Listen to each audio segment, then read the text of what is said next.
Chers amis de notre chaîne YouTube, heureux de vous retrouver en cette période de l'Avent, la période où nous sommes dans le carême de la nativité de notre Dieu et Sauveur Jésus-Christ, nativité selon la chair, comme nous disons dans la tradition orthodoxe. Et j'avais envie aujourd'hui de vous faire découvrir un peu plus intimement notre modeste Église, modeste mais, comme j'ai tendance à dire, géniale, parce que je crois que le Seigneur y habite un peu. Nous sommes dans le quartier de Saint-Ruf, entre en fait la route de Tarascon à Avignon, l'avenue des Sources et puis la Rocade, tout près des ruines de l'abbaye. Je vous invite à me suivre dans ce petit édifice merveilleux qui est devenu une église orthodoxe.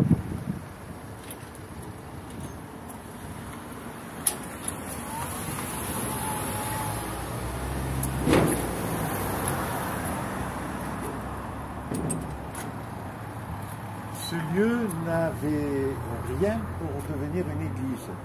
C'était un lieu d'animation de quartier qui nous a été mis dans un premier temps à disposition par la mairie d'Avignon, au tout début des années 80, et puis que nous avons pu acquérir et transformer en une véritable église orthodoxe. Alors bien sûr, nous avons dû nous adapter à la configuration existante.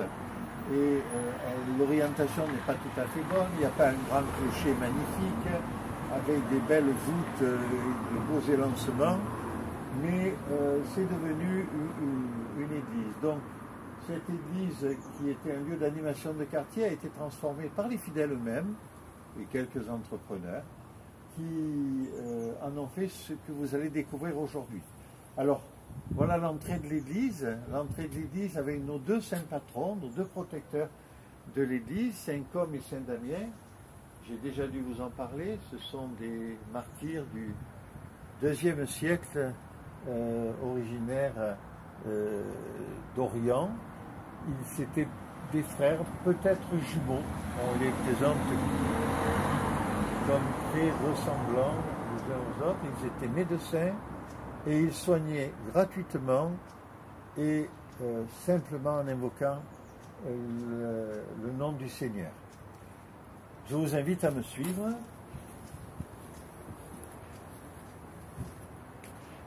Nous rentrons dans ce que on appellerait dans une église de configuration classique le narthex, c'est-à-dire le lieu qui est un peu en dehors de la nef, et qui était réservé autrefois à ceux qui n'étaient pas encore entrés dans l'Église, les catéchumènes, qui d'ailleurs, au cours de la divine liturgie, de la messe en Occident, devaient quitter l'édifice quand on allait commencer la liturgie eucharistique elle-même. Vous retrouvez là des icônes, l'icône de la Mère de Dieu et du Sauveur, qui sont toujours à droite et à gauche, et puis derrière les scènes de la vie et des miracles accomplis par nos saints protecteurs Côme et Damien.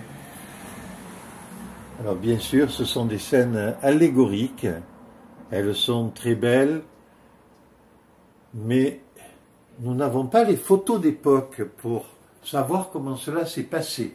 Donc, nous faisons confiance à ce que nous a enseigné la tradition. Ici, une bibliothèque où les fidèles peuvent se faire prêter pour des temps longs de nombreux ouvrages. Nous avons sans doute environ 250 ouvrages dans la bibliothèque. Et au fond, la sacristie, que nous appelons dans la tradition orthodoxe le diaconicon, qui nous permet qui permettent aux prêtres et aux clercs de s'habiller et qui est un lieu accessible comme la bibliothèque pour tous et par tous. Nous entrons dans l'église et nous découvrons à proprement parler la nef. La configuration est particulière. Elle est particulière parce que En fait, c'est une nef qui est carrée. C'est donc pas un plan, le plan d'une église romane ou un plan basilical, mais nous voulions que cette église témoigne de la tradition orthodoxe au sens large du terme, qu'elle soit slave, qu'elle soit orientale, côté grec ou libanais, et que on y respire la présence des saints et les prières qui couvrent petit à petit au fil des années les murs de cette église. Vous savez, il y a des églises où nous rentrons et où nous disons « Oh, elle est froide, elle est impersonnelle ». Puis des églises où nous rentrons, où immédiatement nous avons le sentiment d'être dans un lieu particulier, habité, où nous avons envie nous-mêmes d'habiter. Nous avons essayé de réaliser l'intérieur de cette église dans cet esprit. Je dis nous, pardonnez-moi, je n'étais pas là au fondement de cette église, j'ai rejoint que 10 ans plus tard cette communauté au début des années 90, mais je crois que c'est comme ça qu'on a voulu le faire.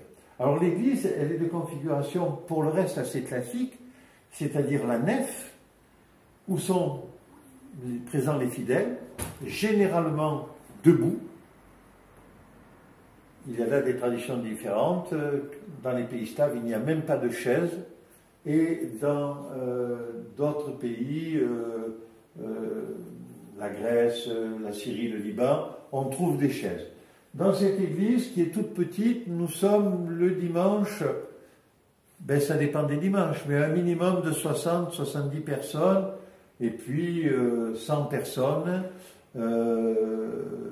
sauf les jours de très grandes fêtes, Noël, Pâques, où nous allons être des fois 200, et les personnes seront dehors et par roulement viendront respirer la présence du Seigneur et de la liturgie qui est célébrée. Les murs sont couverts d'icônes, mais nous allons d'abord nous arrêter sur l'iconostase. L'iconostase qui appartient à la tradition orthodoxe. Certains pensent qu'elle a quelque chose à voir avec la tradition catholique qui a maintenu dans certaines églises la présence de ce qu'on appelle le jubé, qui est cette grille de fer forgé, de bois ou de pierre, qui célèbre le chœur, qui sépare, pardonnez-moi, le chœur de l'assemblée. En fait, symboliquement, il s'agit là du rideau du temple qui délimitait à Jérusalem l'espace entre le Saint des Saints et l'espace réservé aux fidèles. Le Saint des Saints où le prêtre, le grand prêtre, ne rentrait qu'une fois par an. Nous, on rentre un peu plus souvent, au moins tous les dimanches et puis tous les jours où nous célébrons.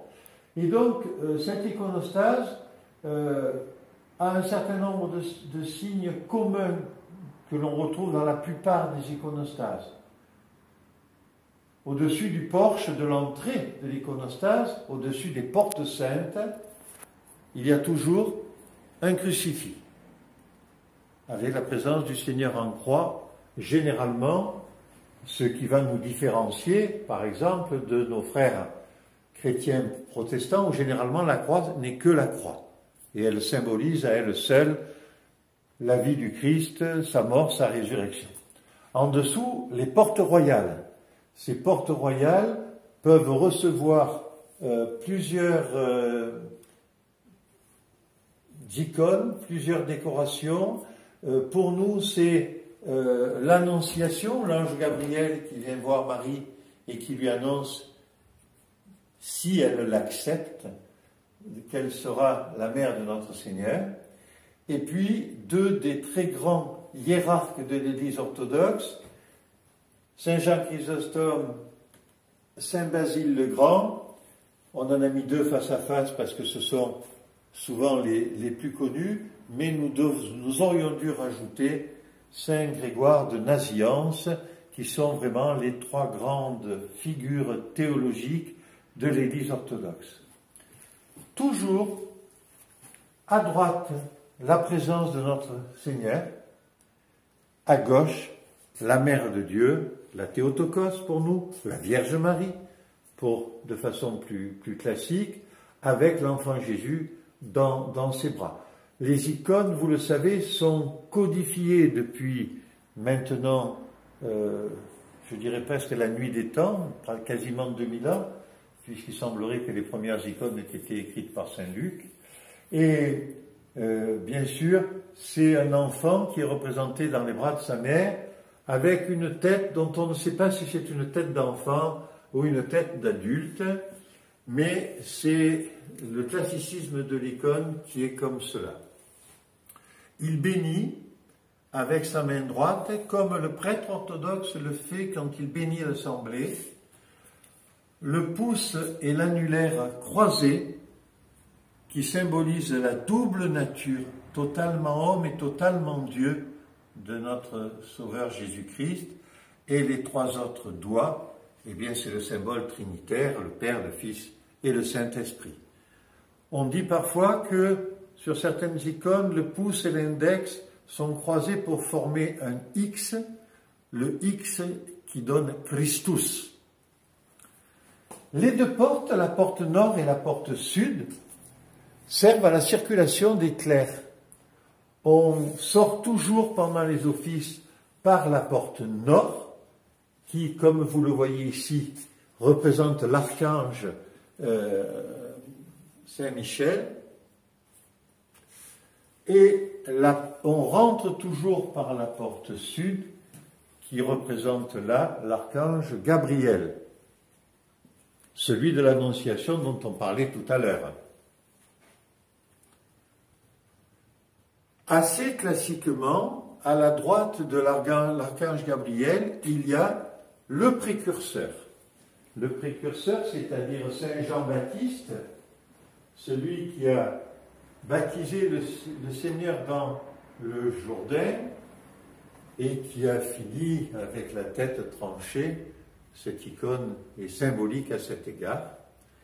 De l'autre côté, à l'extrémité gauche de l'iconostase, il y a, là aussi généralement, les saints protecteurs de l'Église.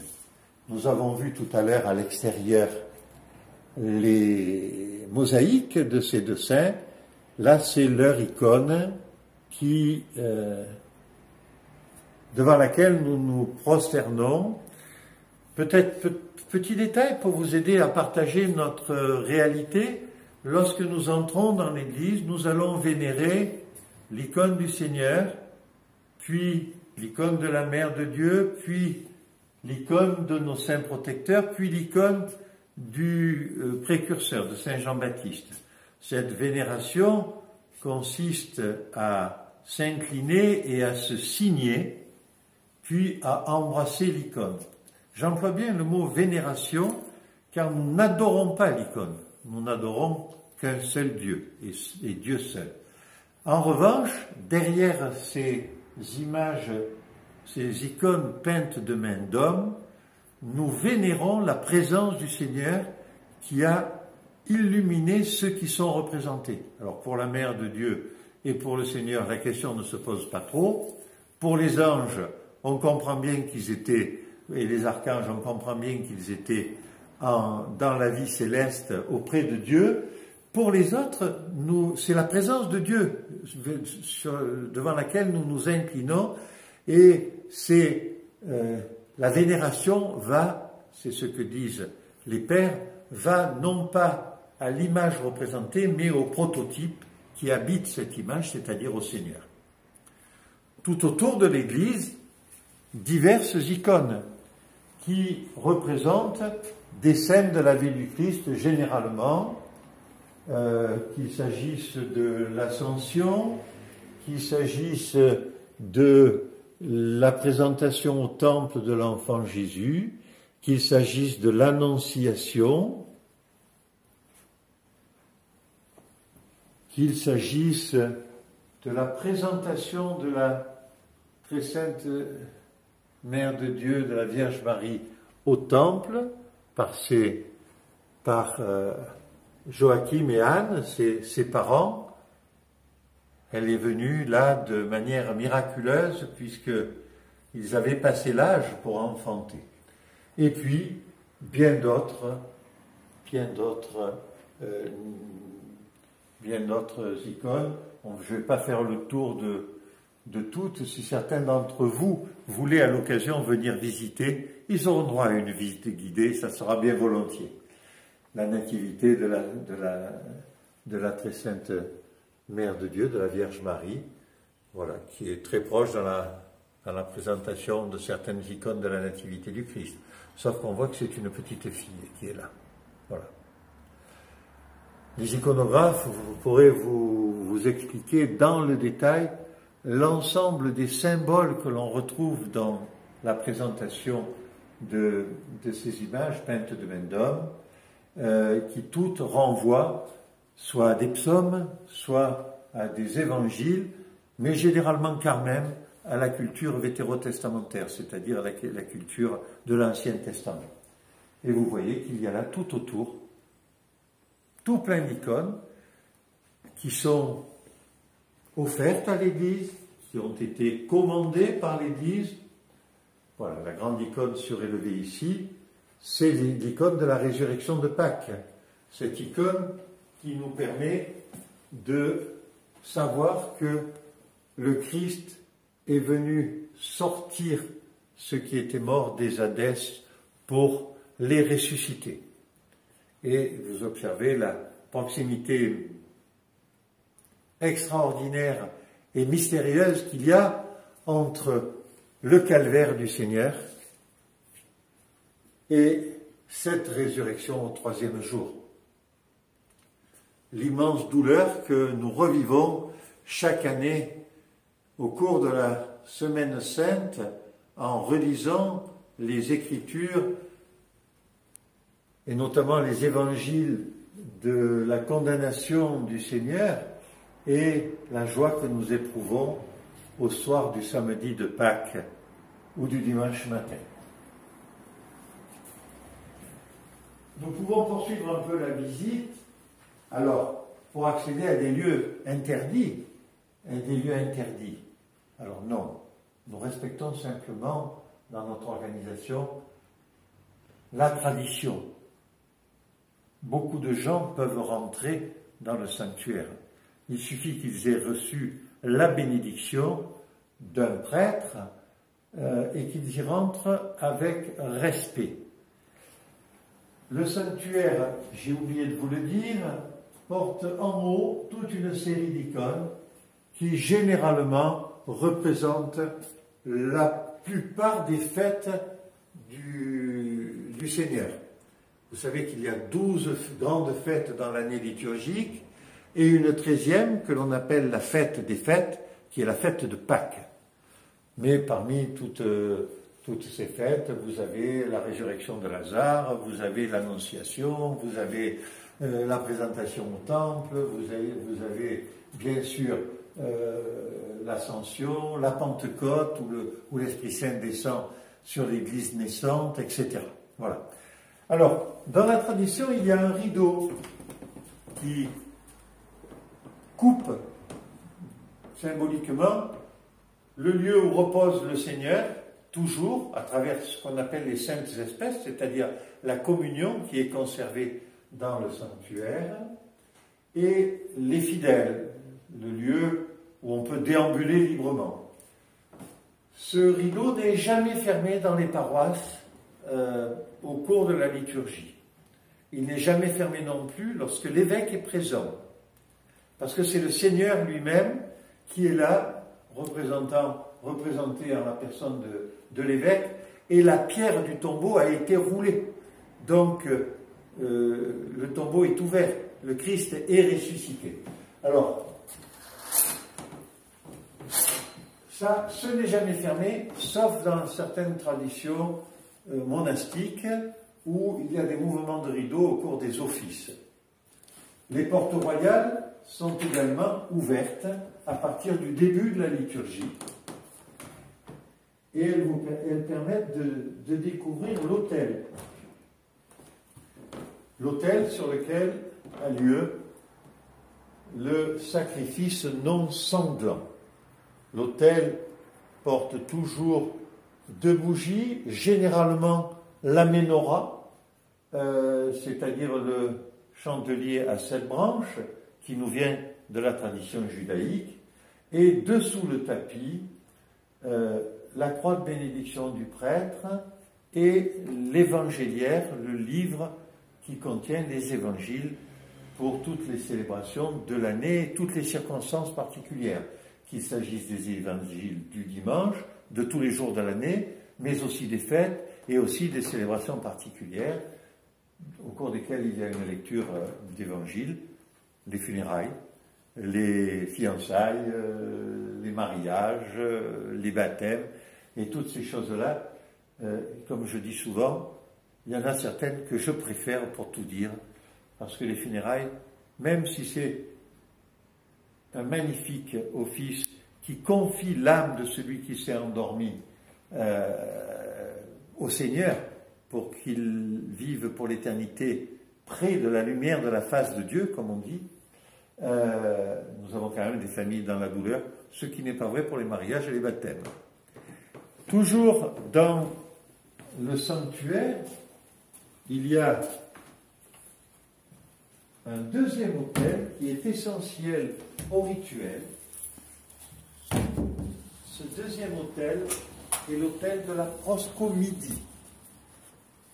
La proscomidie, ou prothèse en français, c'est l'office qui précède la divine liturgie et au cours desquels on va sanctifier, on va purifier le pain et le vin qui vont ensuite devenir sur l'autel corps et sang du Christ. Au cours de ce rituel, le pain sera posé sur la patène, le vin mis dans le calice, et avec un pain spécial qui s'appelle une prosphore, eh bien, nous allons découper des morceaux de pain qui seront ensuite consacrés, ce qu'on appelle l'agneau. Peut-être un jour, je vous montrerai une prosphore et je vous expliquerai les différentes parties qui la constituent. Et puis, nous allons ensuite, au cours de cet office, commémorer tous les vivants et tous les défunts qui sont confiés aux prières du prêtre, mais surtout aux prières de l'Église. Donc, voici l'autel de la prosphore. Lors des baptêmes, il faut savoir que les petits garçons qui sont baptisés sont invités à rentrer dans le sanctuaire et à faire le tour de l'autel.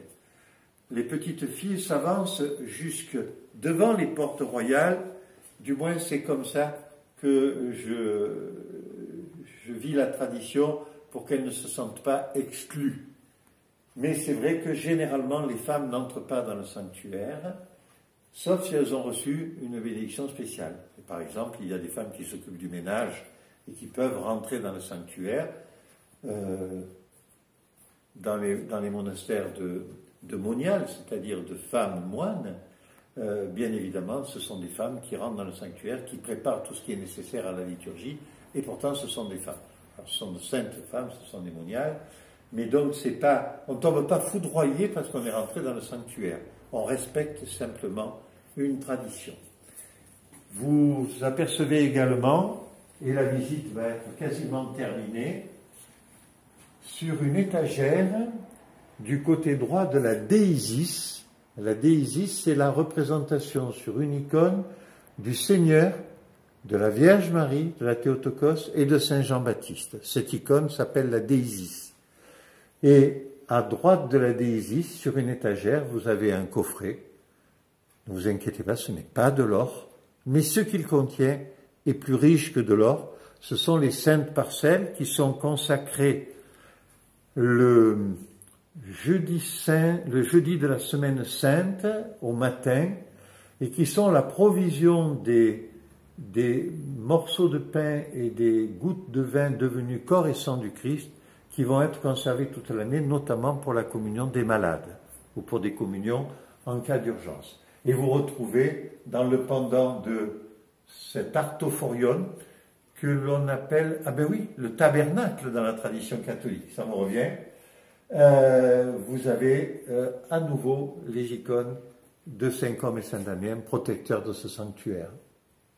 Dans l'autel, comme dans la tradition catholique, une relique est insérée. Et pour nous, c'est la relique de Sainte Anargyre, qui est une martyre, une néo-martyre grecque. On est au XIXe siècle et ça se passe dans les soubresauts qui ont eu lieu en Grèce avec la lutte contre les Ottomans. Mais ça, c'est l'histoire. Vous me suivez et je vous présente Sainte Argyrie. Voilà, Sainte Argyrie qui est également l'un des protecteurs de notre paroisse, même si elle n'est pas à proprement parler, c'est pas elle qui est dédiée l'Église. L'Église est dédiée à Saint Côme et Saint Damien. Ici, un magnifique bidon qui contient l'eau bénite, qui permet à ceux qui souhaitent avoir de l'eau bénite à leur domicile, pour bénir une pièce, pour en boire un peu quand on est malade, pour en mettre un peu sur le front des enfants, dans diverses occasions. Eh bien, c'est quelque chose qui peut être pris à cet usage et dans le respect. Voilà, en gros, vous avez fait le tour de cette église, comme je dis, totalement modeste et complètement géniale. Géniale, pourquoi? Parce qu'elle est vivante. C'est une église du Seigneur, comme le sont les églises des autres traditions, d'ailleurs. Mais c'est une église qui, pour le vieux prêtre que je suis, et que je suis devenu tard, puisque j'ai été ordonné très tardivement, un lieu de bonheur extraordinaire, parce que les fidèles viennent nombreux, ils viennent nombreux de toutes origines, de tout pays.